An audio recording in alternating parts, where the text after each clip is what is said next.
नमस्कार प्यारे बच्चों। प्रस्तुत हूँ मैं आज लेकर आपके लिए कक्षा 10 कृतिका पुस्तक का पाठ पहला लेकर, जिसका नाम है माता का आंचल। इस पाठ के लेखक हैं शिव पूजन सहाय जी। पाठ की रूपरेखा के बारे में समझें तो देहाती दुनिया उपन्यास से लिए गए इस अंश में ग्रामीण संस्कृति की झांकी को दर्शाया गया है, जिसमें ग्रामीण क्षेत्र के विभिन्न चरित्रों तथा बच्चों के शैशव काल के अनेक क्रियाकलापों का अत्यंत मनोहारी ढंग से चित्रण किया गया है। पाठ में भोलानाथ के चरित्र के माध्यम से माता पिता का स्नेह और दुलार, बालकों के विभिन्न ग्रामीण खेल, लोकगीत और बच्चों की मस्ती एवं शैतानियों का वर्णन किया गया है। इसमें इस तथ्य को भी स्पष्ट किया गया है कि बच्चे का माँ से अधिक जुड़ाव होता है। भले ही वह अपने पिता के साथ अधिक समय बिताए, किंतु परेशानी के समय उसे हमेशा माँ का आंचल ही शांति व सुरक्षा का अनुभव कराता है। इस पाठ के लेखक श्री शिव पूजन सहाय जी हैं। तो इनके परिचय के बारे में अगर हम बात करें तो आधुनिक हिंदी साहित्य के प्रसिद्ध साहित्यकार कहलाते हैं ये। इनका जन्म 1893 ईस्वी में उनवास गांव जिला भोजपुर में हुआ था। उनके बचपन का नाम भोलानाथ था। 10वीं की परीक्षा के बाद उन्होंने बनारस की अदालत में नौकरी की। उसके बाद वे अध्यापन कार्य में लग गए। उन्होंने असहयोग आंदोलन में भाग लेने के लिए सरकारी नौकरी छोड़ दी। उनकी प्रमुख कृतियों की अगर हम बात करें तो इनकी प्रमुख कृतियां देहाती दुनिया, वे दिन वे लोग, ग्राम सुधार, स्मृति शेष आदि हैं। उन्होंने अपनी कृतियों में समाज में व्याप्त विडंबनाओं, समस्याओं आदि का चित्रण किया है तथा शोषण के प्रति अपनी आवाज़ उठाई है। इनका निधन सन 1963 में हुआ था। अब चलते हैं पाठ के मुख्य बिंदुओं की तरफ। तो इस पाठ में हम जानेंगे, सबसे पहले ये जानना ज़रूरी है कि ये पाठ 40 के दशक के समय की हमें याद दिलाता है। जी हाँ, इसमें ग्रामीण वातावरण को दिखाया गया है। वह 40 के दशक में जो ग्रामीण वातावरण था उसको यहाँ पाठ में प्रस्तुत किया गया है। मुख्य बिंदुओं में हम यहाँ जानेंगे लेखक के बचपन के बारे में, लेखक का अपने पिता से लगाव, उसकी माँ के साथ उसका संबंध, उनकी शैतानियाँ व खेल। उस समय 40 के दशक में जो बच्चे थे उनकी शैतानियाँ व खेलों के बारे में हम जानेंगे, और बच्चों के खेल में पिता का किस प्रकार भाग लेना ये हम देखेंगे। बच्चों द्वारा गुरु मूसन तिवारी को चिढ़ाना तथा भोलानाथ और सांप का तमाशा, ये सारी चीज़ें विस्तार पूर्वक इस पाठ में हम पढ़ेंगे। जैसा कि पाठ का नाम है माता का आंचल, तो पाठ के नाम से ही, शीर्षक से ही ये स्पष्ट हो रहा है कि ये पाठ जो है माताओं के प्रेम, समर्पण, त्याग को समर्पित किया गया है। तो जो कि लेखक ने अपने बचपन की यादों को ताज़ा हमारे साथ किया है और उनको अपने माँ के दुलार और प्रेम से संजोया है। तो शुरू करते हैं पाठ को। पाठ शुरू होता है लेखक का अपने पिता से लगाव से। लेखक का बचपन में अपने पिता से अत्यधिक लगाव था। लेखक पिता के साथ ही बाहर बैठक में सोता था, पिता के साथ ही उठता बैठता व खाता पीता था। इस प्रकार सारा समय वह अपने पिता के साथ ही व्यतीत करता था। माँ के साथ तो लेखक का केवल दूध पीने तक का नाता था। पिताजी सुबह सुबह लेखक को नहला धुलाकर अपने साथ पूजा में बिठाते थे तथा लेखक के माथे पर भी भभूत लगा देते थे। लेखक बार बार जिद करता था तो झुंझला कर, चिढ़ कर और फिर हंसकर पिताजी उसके माथे पर भभूत का त्रिपुंड अर्थात 3 उंगलियों से टीका लगा देते थे, और वो लगाने के बाद जटाधारी भोलानाथ बम भोला दिखाई देने लगता था। जी हाँ, माता और पिता ने लेखक का नाम भोलानाथ रख रखा था। वैसे असली में उसका नाम था तारकेश्वर नाथ। तारकेश्वर नाम था जो बाहर के सभी लोग उन्हें बोलते थे, परंतु माता पिता उसे भोलानाथ कहकर पुकारते थे। पूजा पाठ के बाद पिताजी अपनी एक रामनामा बही पर 1000 बार राम नाम लिखकर पाठ करने की पोथी के साथ बांध कर रख देते थे, और इसके बाद कागज के टुकड़े पर 500 बार राम नाम लिखकर आटे की गोलियां बनाते और गंगा नदी के किनारे जाकर मछलियों को आटे की गोलियां खिलाते। आटे की गोलियां जो डालते थे वो नदी में, मछलियां आकर वो आटा खा जाती थी। और वो जो कागज़ में लिखा हुआ राम नाम था, तो वो 500 पर्चियां बनाते थे। वो 500 पर्चियां गंगा नदी में तैरती हुई नजर आती थी और हर जगह राम नाम लिखा हुआ होता था।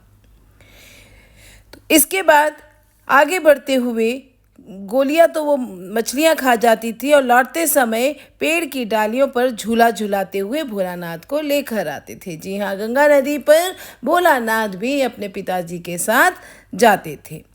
कभी कभी तो बाबूजी और भोलानाथ के बीच कुश्ती भी होती थी।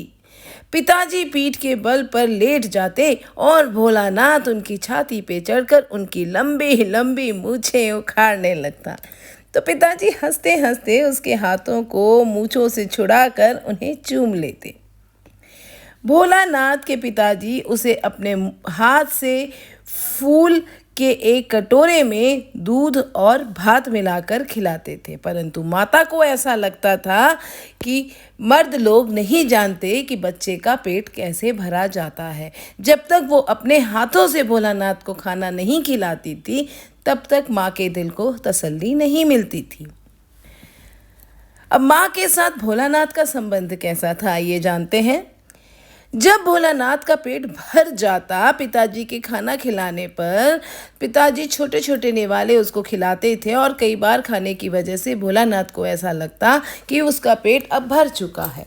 लेकिन माँ जानती थी कि बच्चे का पेट ऐसे नहीं भरता, बल्कि वो पिताजी को बोलती कि तुम मर्दुए क्या जानो बच्चे का कैसे पेट भरता है। जब छोटे छोटे निवाले खिलाते हो और सोचते हो बच्चे का पेट भर गया। फिर अपने हाथ में खाने की थाली लेकर उसमें कई सारे निवाले बना लेती थी और दही भात मिलाकर तोता, मैना, कबूतर, हंस, मोर आदि के नाम से कौर बनाकर यह कहते हुए खिलाती जाती कि जल्दी खा लो नहीं तो ये उड़ जाएंगे।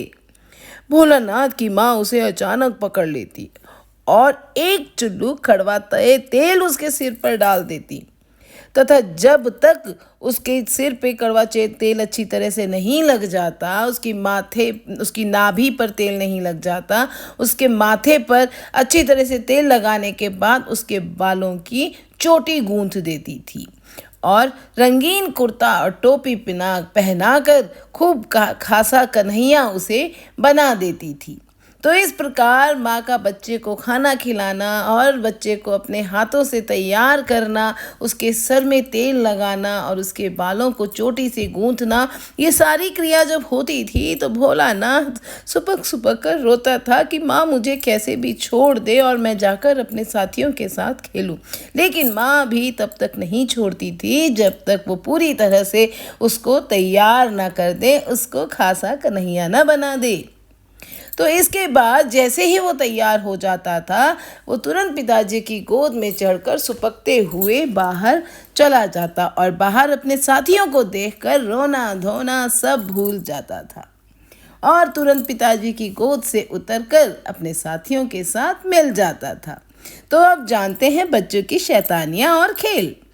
भोलानाथ के घर पर बच्चे तरह तरह के नाटक खेला करते थे, जिसमें चबूतरे के एक कोने को नाटक घर की तरह प्रयोग किया जाता था। जी हाँ, उनके सारे खेल जो थे उसी चबूतरे पर खेले जाते थे।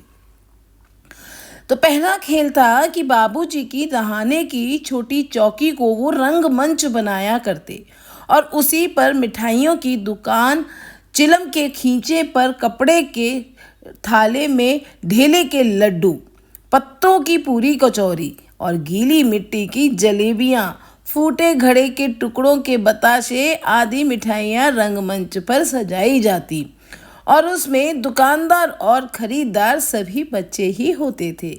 और वहीं जस्ते के टुकड़े यानी कनस्तर के जो टुकड़े होते हैं और टूटे हुए मटके के जो छोटे छोटे टुकड़े होते हैं, उन्हें ये पैसे बना लेते थे।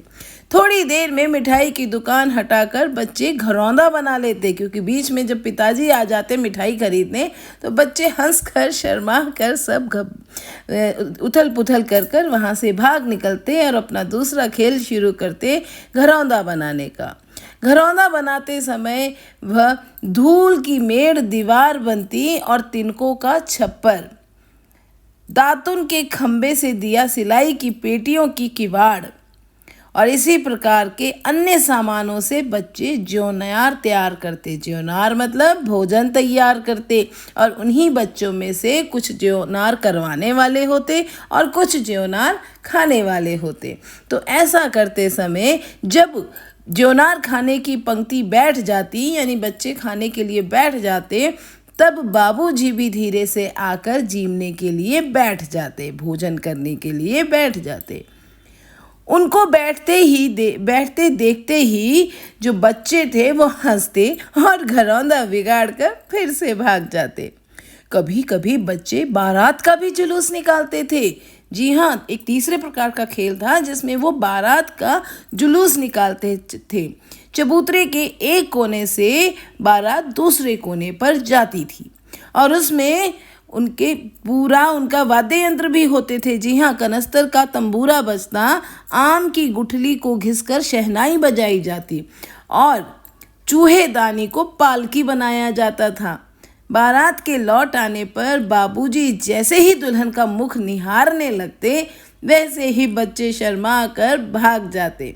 थोड़ी देर बाद फिर लड़कों की मंडली जुट जाती और चौथे प्रकार का खेल यानी खेती करने का खेल अब शुरू होता।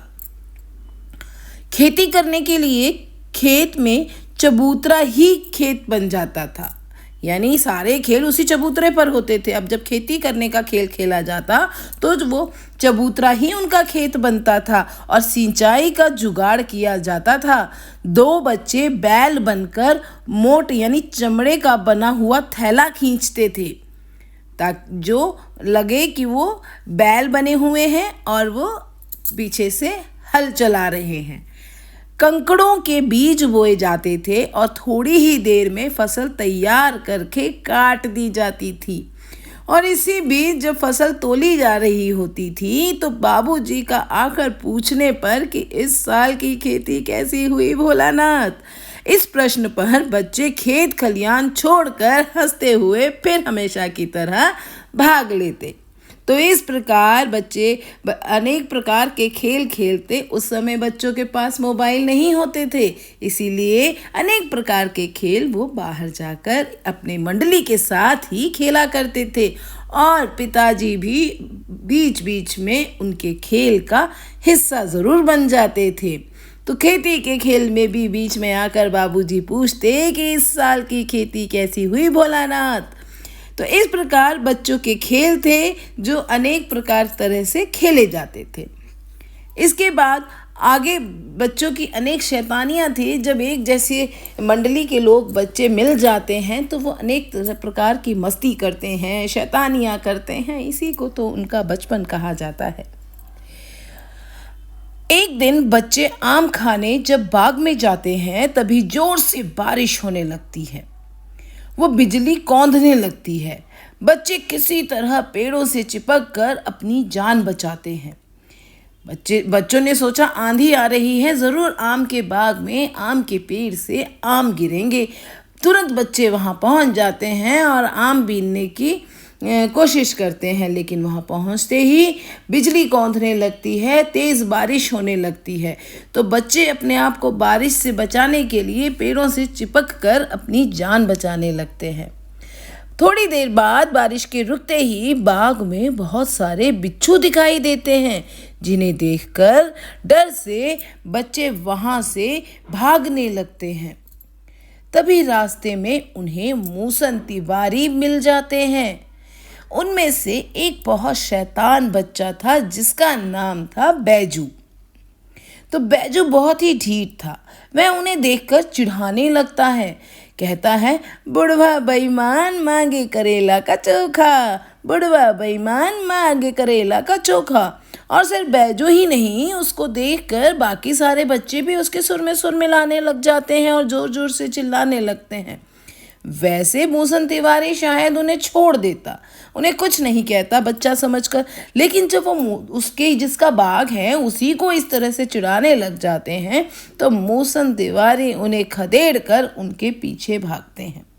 अब मूसन तिवारी पाठशाला पहुंचकर गुरुजी से बैजू और भोलानाथ की शिकायत करते हैं, क्योंकि उन बच्चों में से मूसन तिवारी केवल बैजू और भोलानाथ को ही पहचान पाए थे। तो वो तुरंत, जब उनको पकड़ तो नहीं पाते, तुरंत पाठशाला पहुंच जाते हैं और गुरुजी से बैजू और भोलानाथ की शिकायत करते हैं। गुरुजी 4 लड़कों को बैजू और भोलानाथ को पकड़ कर लाने का आदेश देते हैं। बैजू चतुर था, उसे भनक पड़ जाती है कि गुरुजी से शिकायत हो गई है और अब हमें वहां ले जाया जाएगा। तो इससे पहले कि वो 4 बच्चे उसे पकड़ कर लाते, तो वो पहले ही भाग निकलता है। परंतु वो 4 बच्चे भोलानाथ को गुरुजी के सामने ला करके पेश कर देते हैं। गुरुजी भोलानाथ की अच्छी तरह से खबर लेते हैं। बाबूजी को जब यह पता चलता है तो वह तुरंत पाठशाला आकर गुरुजी की खुशामद करके भोलानाथ को छुड़ाकर घर ले जाने की अनुमति मांगते हैं। गुरुजी भी थोड़ी देर में उसे ले जाने की अनुमति दे देते हैं। अब रास्ते में भोलानाथ को साथी लड़कों का झुंड दिखाई देता है। झुंड को देखते ही भोलानाथ गुरुजी ने डांट फटकार लगाई थी तो वो रो रहा था। रोते रोते ही पिताजी की गोद में आया था और जब पिताजी उसे पाठशाला से घर ला रहे थे तब भी वो रो ही रहा था। परंतु जैसे ही आगे रास्ते में उसने अपनी मंडली को देखा तो वो रोना धोना सब भूल गया और अपने जैसे लड़कों के झुंड में जाकर के मिल गया। वो सभी बच्चे जो थे, वो भोलानाथ के जो साथी थे, वो सारे नाचते गाते खेल रहे थे, खेतों में मस्ती कर रहे थे। तो तुरंत भोलानाथ भी गुरुजी के गोदी से अपने पिताजी की गोदी से उतरकर अपनी मंडली के साथ जाकर उन्हीं की तरह नाच गाने लगा, उन्हीं की तरह मस्ती करने लगा तथा लड़कों की मंडली में मिलकर उनके साथ सुर अलापने लगा।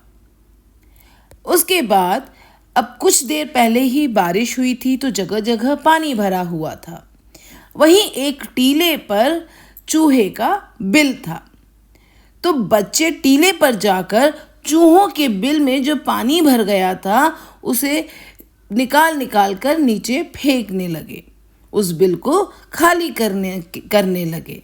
तब एक बिल में से एक सांप निकल आया, जिसे देखकर सभी बच्चे रोते चिल्लाते भागने लगे। भागने या गिरने से भोलानाथ की सारी देह लहूलुहान हो गई।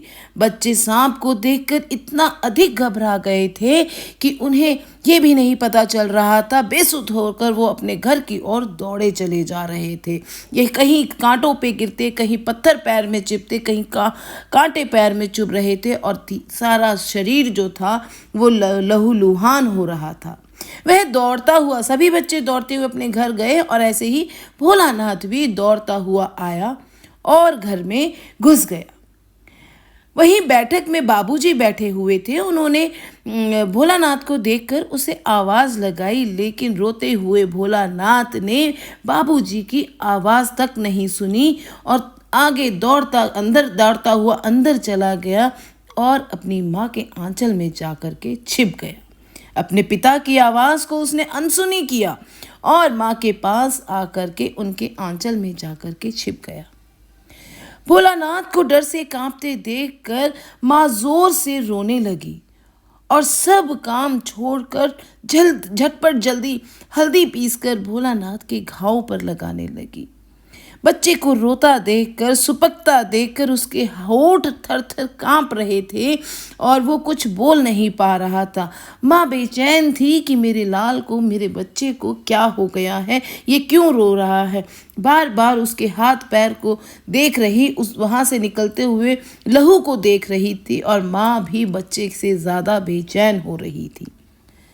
भोलानाथ के मुंह से डर के कारण सांप तक नहीं निकल पा रहा था कि वो क्यों डरा हुआ है। चिंता के मारे माँ का बुरा हाल था। इस बीच बाबूजी ने आकर भोलानाथ को गोद में लेना चाहा, किंतु भोलानाथ ने माँ के आंचल को नहीं छोड़ा। माँ से वो चिपका रहा और रोता रहा। माँ ने भी अपनी छाती से बच्चे को चिपका लिया और उसके भी आंसू बच्चे के आंसुओं को देखकर थर थर बहने लगे। तो यहाँ पता चला कि पिताजी के साथ हर समय रहने पिताजी का ही अधिक साथ होने के बावजूद भी अंत में, कहानी के अंत में, भोलानाथ को अपनी माँ के आंचल के सिवा और कुछ नहीं दिखाई दिया। तो बच्चों, आपने देखा कि इस कहानी का शीर्षक था माता का आंचल। इस कहानी में बालक भोलानाथ का अधिक जुड़ाव पिता के साथ दर्शाया गया है, परंतु जब वह सांप को देखकर डर जाता है तब वह पिता की अपेक्षा माता की गोद में छिपकर ही शांति व सुरक्षा का अनुभव करता है। तो यही अनुभव पिता और पुत्र के प्रेम को दर्शाते हुए भी इस कहानी का शीर्षक माता का आंचल रखा गया है, इसी अनुभव की वजह से। माँ की ममता, क्योंकि कहानी में माँ का स्नेह प्रधान है, इसीलिए इसका शीर्षक माता का आंचल है। आशा करती हूँ आपको पाठ समझ में आया होगा, और अगर कोई भाग पाठ का आपको नहीं समझ में आया है तो कमेंट बॉक्स में आप पूछ सकते हैं। मैं आपके प्रश्नों के उत्तर अवश्य दूंगी। धन्यवाद।